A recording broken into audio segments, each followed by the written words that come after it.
Tell that story, they ain't gonna believe me. So go ahead, tell the story. So you did a show. Ain't nobody gonna believe me. So it don't matter. Like, you know, we don't fraud up here. I mean, nah, we keep it. Look, if it is, you know, it is what it is. So you did a show with JAYZ. I was on fire in '96. I used to go by the name of Big Tad, and a promoter named Stevie Gaines from down Wildwood used to bring me back and forth to Wildwood a lot. Like Wildwood, like I know what. Yeah, Wildwood's crazy. They used to pop off down there, and I had got so big down there. What I had did was like I was one of them dudes in Philly. I always went outside of Philly, so I would go down there with like a big giant duffel bag full of tapes and not even sell them. Just give them out. This the 90s. Promote you know yourself, yeah. Yeah. So I was like I was somebody in Wildwood, because Wildwood is small. Yeah. You know what I'm saying? They ain't had no rappers down there at the time, so I was somebody. Wildwood in Atlantic City, they knew what it was. So when I came down to do shows, it was, you know, they was with it. I had supporters down there. Jay was on the Reasonable Doubt album.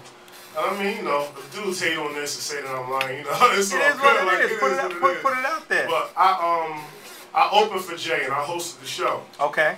And I made an announcement because they told me to cut my show short. Really? Because Jay was hoarse and he was tired and he had a flight to catch. You know what I'm saying? The promoter booked Jay for like, I don't know, like $3,000. And this was when they were working Reasonable Doubt. Okay. Yeah. So when I told the crowd I had to cut my show short, can I curse or no? If you don't have to, though. All right. Well, I told the crowd, you know, I gotta cut my show short for Jay. It was like F JAYZ. The crowd? F him. Like, yeah, like I mean, but the whole crowd, not one person, like the whole, and this was his show. It was like, F that, go ahead and do your thing, we don't want you. You a hometown favorite. Yeah, you know what I'm saying? So it was like, when dude got on, the energy wasn't, wow. Like, I saw the energy drop from out the atmosphere, so when he came on, I mean, you know, that's just like, that ain't something that I go around bragging about. Yeah. Like, but this is good history, I caught him with it, you know, I caught him while he was out there, and, you know, I outshined him real quick. But that happens to, that happens to everybody. Quick question, then we're gonna get to one of your records. Shout out to DJ Do It All. Nah, I believe you. DJ Do It All was the DJ that night, and that's like one of his favorite stories. And quick question. Later on, when Free was moving with the whole Rockefeller, did you and Jay bump heads again, or you not? Yeah, really? we did. Did he remember this? Memory. You know why? I know he got a good memory, and this taught me a life lesson. I introduced myself to him. Yeah. He said, I remember you was getting busy that night.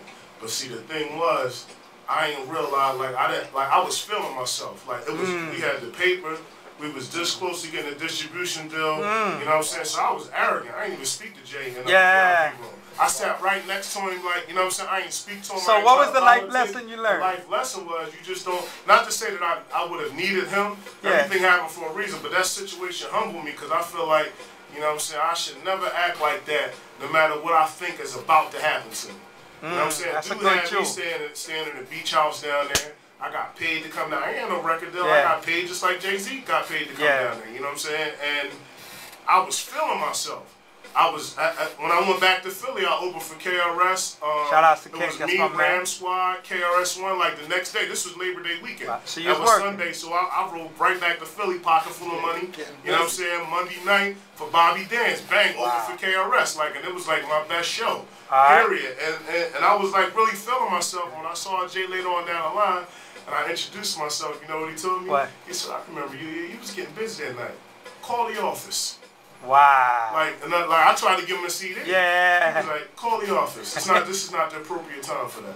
Wow. So that taught me, like, damn. Dude, so right, well, you know what? At like, the same time, like I sat right how next you not to gonna this man. I didn't speak to him or nothing. Like, but you know I what? shut it down. That must have been next to him. And that must have been my peoples was getting that bread. Like he was getting that bread. You know, me and my peoples was seeing a little something back That must have been a great. That must have been a great moment for Jay to be able to tell you that. But you know what? Humbled the hell out of me. But you know what? After that point, I was like, I can never act like that. Yes, sir. You know what? You're young. You were young at the time. You lived and learned. We go through life. All right. So let's get into